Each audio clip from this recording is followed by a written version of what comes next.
Well, here's a movie that's kind of hard to like. Untraceable. First, this review brought to you by GoToTheDoghouse.com. Don't get mad. Don't get public at GoToTheDoghouse.com. It does feature Diane Lane, who's an actress who should get some kind of you go girl for keeping your career alive ever since Outsiders. Heck, that was at 83. She was nominated for Best Actress in 2002 or 2003 in Unfaithful. She's looking good. She's a cybercrime specialist for the FBI. Chasing down a guy who has a website. The more people that go to the website, the more he kills. He just can't be stopped.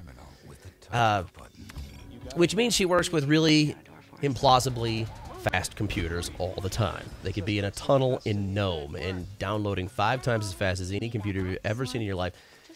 And here's one reason not to like this movie. They have those computers. Like every movie that has a cybercrime specialist, they work with computers that make that noise. Like it's a cross between a cricket and a Jetsons car. It's like whenever they make a list, which downloads way too fast.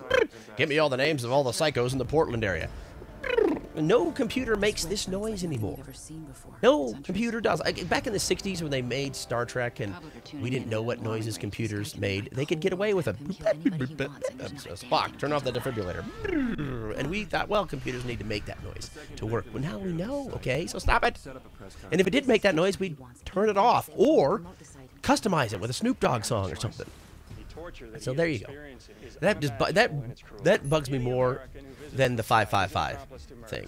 You'll be watching a movie, totally engrossed in it. You're believing everything. You know, the action hero just jumped a Buick across the Potomac, and you're like, wow, this is a great movie. But as soon as they give their phone number as a 555, you're like, why did you do that? Can't you think of something else? Because I know it's not your phone number.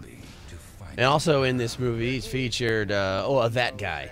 You know that guys. You'll be watching a movie and you'll be like, oh, there's that guy who's in Everything and Nothing. This guy is Joseph Cross, plays a great creepy villain, but you've seen him in Flags of Our Fathers as a soldier, as well as Augustin Burroughs in the movie nobody saw, the adaptation of Augustin Burroughs' book Running with Scissors. He's good. Oh, the lead guy, Billy Burke, looks like he was stolen from the cast of a Red Shoe Diary. He's got the comic timing of suicide, and his presence really cheapens the movie. And there's a few other guys too that you've seen. There are a bunch of other that guys. They're like B-list that guys that you probably saw, on the Spice Channel or something. And there's a kid actor, and I hate picking on the kids because, listen, little girl, in this movie, you've already accomplished more than I have in my entire existence. But lorsh, and you get a bad kid actor in there, it's worse than a 555 or a computer making funny noises. It just sucks the soul right out of a movie. Yeah. Oh, and Tom Hanks' son is in it. Better known as Tom Hanks' son. This performance won't get him out of that shadow. So there's so many reasons not to like this. At foremost, is the ridiculous preachy message using disgusting images to show us how we're disgusting by getting off on disgusting images. You know, it's like one of those Saturday Night Diane Sawyer specials. Has YouTube gone too far? Coming up, an hour of YouTube videos that have gone too far, and it has middle-aged women all across the country clutching their cats and fearing the internet. I actually sat next to one of those women. She was like the Tourette's whisperer. Oh my God, this is so great.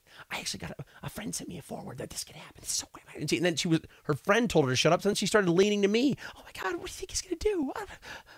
I don't know. You know, if I knew any more about this movie, I feel like I might be a complete idiot who needs to spend more time with doing something else, and I'm feeling that right now. But that's a weird thing. This movie, cheap, with a meek message, some pretty bad acting. It's completely watchable. I don't know what it is. Have we just lowered our standards? I mean, it's a good name, Untraceable, because in a couple weeks, it'll be pretty hard to find unless you walk past one of those 99-cent Walgreens bins.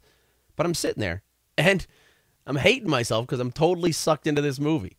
So either you wait for cable in a couple weeks or it's a good DVD night, maybe. Untraceable.